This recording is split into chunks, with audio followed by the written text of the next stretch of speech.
Let me be very clear about what happened 47 nautical miles off the coast of San Diego at 04:17 Pacific Standard Time this morning, because this is not a submarine detection failure. This is not an isolated intelligence gap. What this is the operational confirmation of a strategic reality that the United States Navy has been attempting to manage around rather than confront for the better part of 6 years. Having been inside the national security apparatus of the United States government, having sat in rooms where submarine tracking protocols are discussed at the level where careers end and doctrines change, I can tell you with complete certainty that what North Korea accomplished in the waters off California represents one of the most profound humiliations in American naval history since the Cold War. Stay with me because by the end of this analysis, you will understand something that virtually no mainstream military correspondent is positioned to explain to you. A North Korean Sinpo-class ballistic missile submarine surfaced in international waters approximately 47 nautical miles southwest of San Diego. It remained on the surface for 14 minutes. During those 14 minutes, it transmitted a burst communication on known North Korean naval frequencies. Then it submerged and disappeared. The United States Navy had zero prior warning of its presence, zero tracking of its transit across the Pacific, zero acoustic signature detection during its approach to the continental United States. That is not a detail. That is a civilizational data point. The Sinpo-class submarine is not a technological marvel by contemporary standards. It displaces roughly 2,000 tons submerged. It is diesel electric, meaning it must surface or snorkel periodically to recharge batteries. It is loud by modern submarine standards, producing acoustic signatures that American sonar systems were specifically designed to detect at ranges exceeding 100 nautical miles under favorable conditions. The fact that this particular vessel crossed approximately 5,700 nautical miles of open ocean, penetrated the maritime approaches to the largest naval base on the American West Coast, and surfaced without detection represents a failure so comprehensive that it demands we reassess fundamental assumptions about American maritime domain awareness. Let me walk you through what this actually means from an operational perspective. The Pacific Ocean is the most heavily monitored maritime space in human history. The United States operates the Sound Surveillance System, SOSUS, a network of underwater hydrophones positioned across strategic choke points and transit lanes specifically designed to detect submarine movements. These arrays have been continuously upgraded since their Cold War deployment. They are supplemented by mobile sonar systems deployed from surface vessels, aircraft-dropped sonobuoys, and autonomous underwater vehicles conducting persistent surveillance. The entire architecture exists to ensure that no submarine can approach the continental United States undetected. That system failed completely. But if you think this story is simply about one submarine evading detection, you are missing the far deeper and far more dangerous reality. Because what North Korea demonstrated is not luck. It is not a one-time penetration exploiting temporary gaps in coverage. What they demonstrated is systematic understanding of American detection capabilities and deliberate operational planning to exploit structural vulnerabilities. That requires intelligence. It requires technical sophistication, and it requires patience. Most people stop here, and that is exactly why they miss what I am about to explain next. The Sinpo-class submarine that surfaced off San Diego did not make that transit alone. Intelligence assessments circulating within the Navy community suggest that North Korea may have deployed multiple submarines on similar missions over the past 18 months.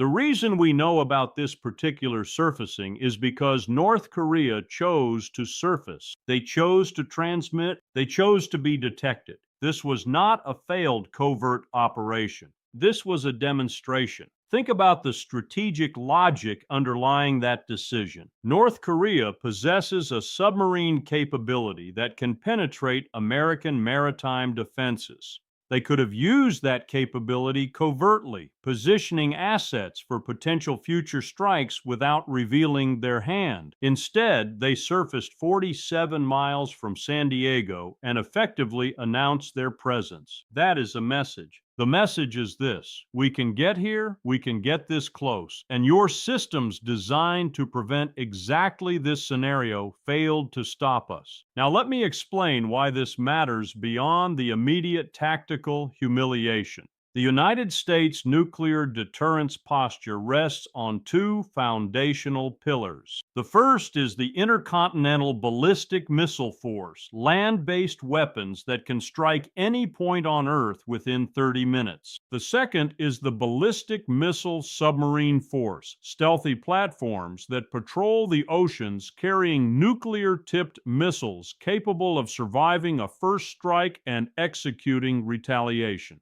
The credibility of that deterrent depends on the assumption that adversary submarines cannot penetrate American maritime defenses to threaten either coastal cities or naval installations. North Korea just invalidated that assumption. The Sinpo-class submarine can carry approximately 3 Pukguksong-1 submarine-launched ballistic missiles. Each missile has an estimated range of 200 kilometers. That means a submarine positioned 47 nautical miles off San Diego can strike targets across the entire western United States. Las Vegas, Phoenix, Los Angeles, San Francisco, Portland, Seattle. Every major city west of the Rockies sits within range. The flight time from launch to impact would be approximately 8 to 12 minutes, depending on trajectory. That is less time than it takes most people to evacuate a building once an alert is issued. But if you think that is the full strategic picture, it is not. Because the real question is not whether North Korea can position one submarine off California. The real question is how many submarines can they position off how many American coastlines simultaneously without detection. And having watched how institutional assessments get constructed inside the intelligence community, I can tell you that the answer to that question is being debated right now in classified settings with a level of urgency that has not existed since the Cuban Missile Crisis. What comes next is where things take a serious turn, because this detection failure is not an isolated incident. It is the latest data point in a pattern of American maritime surveillance degradation that has been developing for over a decade. In 2019, a Chinese Han-class submarine surfaced in the Philippine Sea during a carrier strike group exercise, again without prior detection. In 2021, a Russian Yasin-class submarine conducted extended operations in the Caribbean, tracked only intermittently despite being one of the quietest submarine classes in the Russian fleet. In 2023, an Iranian Fateh-class submarine penetrated the Gulf of Oman monitoring zone and remained undetected for 6 days. Each incident was treated as anomaly. Each was explained through specific technical or operational circumstances, weather conditions, equipment maintenance, personnel training gaps. But when you aggregate these events, what you see is not a series of unrelated failures. What you see is systematic erosion of American undersea domain awareness occurring precisely as adversary submarine capabilities improve. The institutional response to this reality has been predictable and inadequate. The Navy has requested funding for additional P-8 Poseidon maritime patrol aircraft.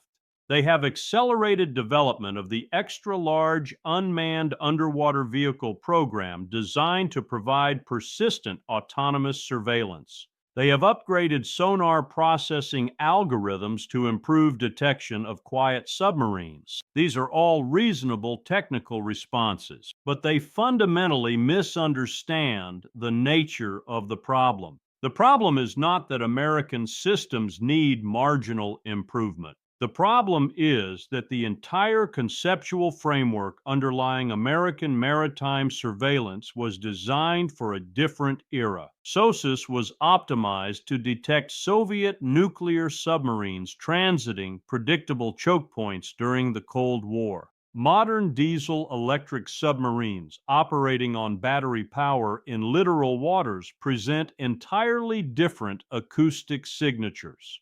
They can loiter in shallow coastal zones where environmental noise and thermal layers degrade sonar performance. They can exploit commercial shipping traffic to mask their movements, and they can time their operations to coincide with periods when American surveillance assets are focused elsewhere. North Korea understands this. They have systematically studied American detection capabilities through decades of submarine development. They have conducted controlled experiments deploying submarines in specific patterns to observe American responses. They have analyzed commercial satellite imagery showing the locations of American sonar arrays. They have cultivated relationships with nations possessing complementary intelligence on American maritime operations. And they have developed operational doctrines specifically designed to exploit the gaps. Let me steal the American position here because I never want you to simply take my analysis and accept it uncritically.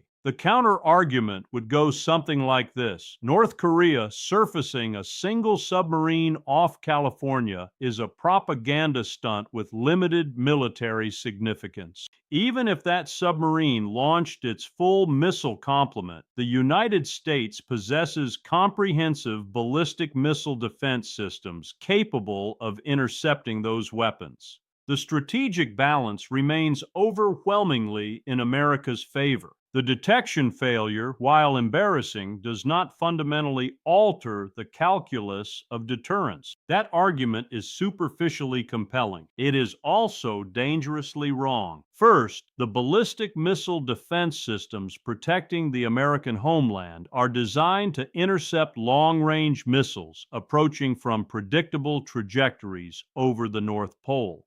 They are not optimized for short-range submarine-launched missiles fired from coastal waters on depressed trajectories. The geometry is completely different. The warning time is completely different. The intercept probability is significantly lower. Second, the strategic significance is not limited to the immediate military threat. What North Korea demonstrated is that they can hold American cities at risk using platforms that American surveillance cannot reliably detect. That fundamentally changes crisis dynamics. In any future confrontation, American decision makers must now account for the possibility that North Korean submarines are already positioned off American coasts. That uncertainty constrains options. It creates pressure for preemption. It makes accidents and miscalculation more likely. Third, and most importantly, this is not about North Korea alone. Every nation developing submarine capabilities is watching this demonstration.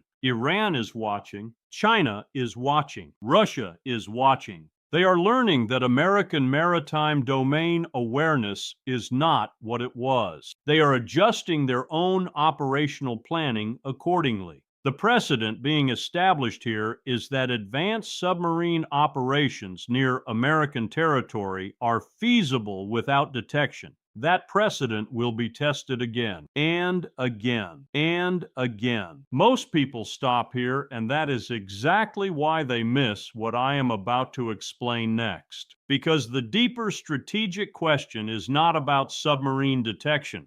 It is about how adversaries are systematically probing American capabilities across multiple domains to identify vulnerabilities that can be exploited in future conflicts. The North Korean submarine off California is part of a broader pattern that includes Chinese surveillance balloons over Montana, Russian electronic warfare jamming of GPS signals in Alaska, and Iranian cyber intrusions into American water treatment facilities. Each probe provides data. Each response reveals American capabilities and limitations, and adversaries are aggregating that intelligence to construct comprehensive assessments of where American defenses are strong and where they are vulnerable. What we are witnessing is not a series of isolated incidents. We are witnessing systematic intelligence preparation of the battlefield for conflicts that may not occur for years or decades. The institutional response within the American defense establishment has been to classify these incidents, limit public discussion, and focus on technical fixes. That approach is understandable from a bureaucratic perspective. Acknowledging systematic vulnerabilities creates political problems. It generates congressional inquiries. It undermines public confidence. But managing around problems rather than confronting them is precisely what allows those problems to metastasize. Having been inside the system, I can tell you that the warning signs were there. They were documented, they were briefed, and they were quietly set aside because addressing them would have required politically difficult decisions about resource allocation, operational priorities, and strategic assumptions. It is always easier to focus on the next budget cycle than to fundamentally rethink doctrines that have been in place for decades. Now, we are living with the consequences of those decisions. Let me elevate this to the civilizational level because that is ultimately what is at stake here. For 75 years, American security has rested on the assumption of maritime supremacy. The ability to project power globally depends on safe transit of the oceans. The credibility of extended deterrence commitments to allies depends on the ability to reinforce them without threat of interdiction.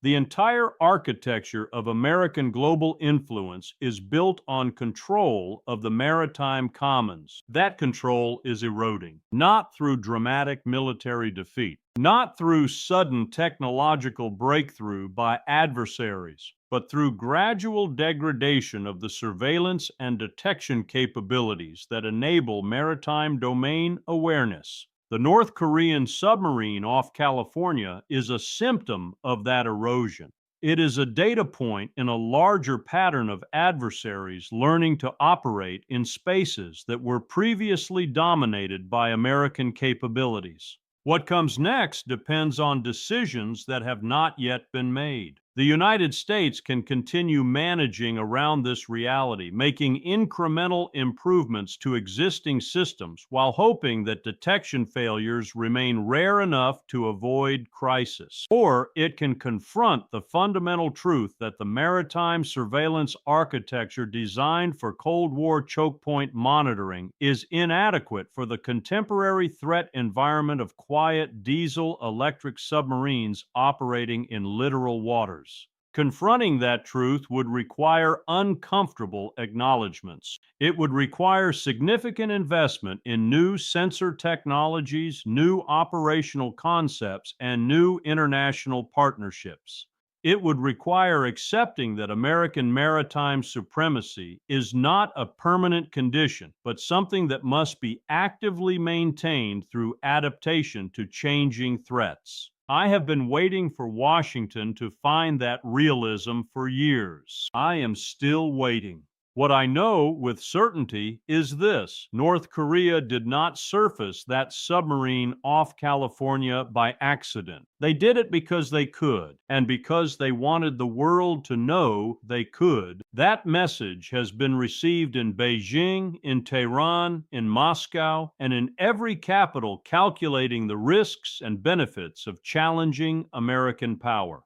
The responses to that message will shape the next decade of geopolitical competition. If this analysis has helped you understand the strategic dimensions that mainstream coverage is missing, then share it. Discuss it. Because the decisions being made right now about how to respond to this incident will have consequences that extend far beyond submarine detection protocols. Subscribe if you are not already, because the people who are going to understand what comes next are the ones who refuse to accept the comfortable narratives that this was just an embarrassing anomaly rather than a strategic inflection point. Leave your thoughts below. Tell me, what do you believe is the most consequential long-term result of North Korea demonstrating the ability to position submarines off American coasts without detection? I read everything you write, and these conversations matter. Stay informed, stay clear-eyed, because the world has just been reminded that American technological superiority is not a law of nature. It is a condition that must be earned through vigilance, investment, and willingness to confront uncomfortable realities. And right now, we are failing that test.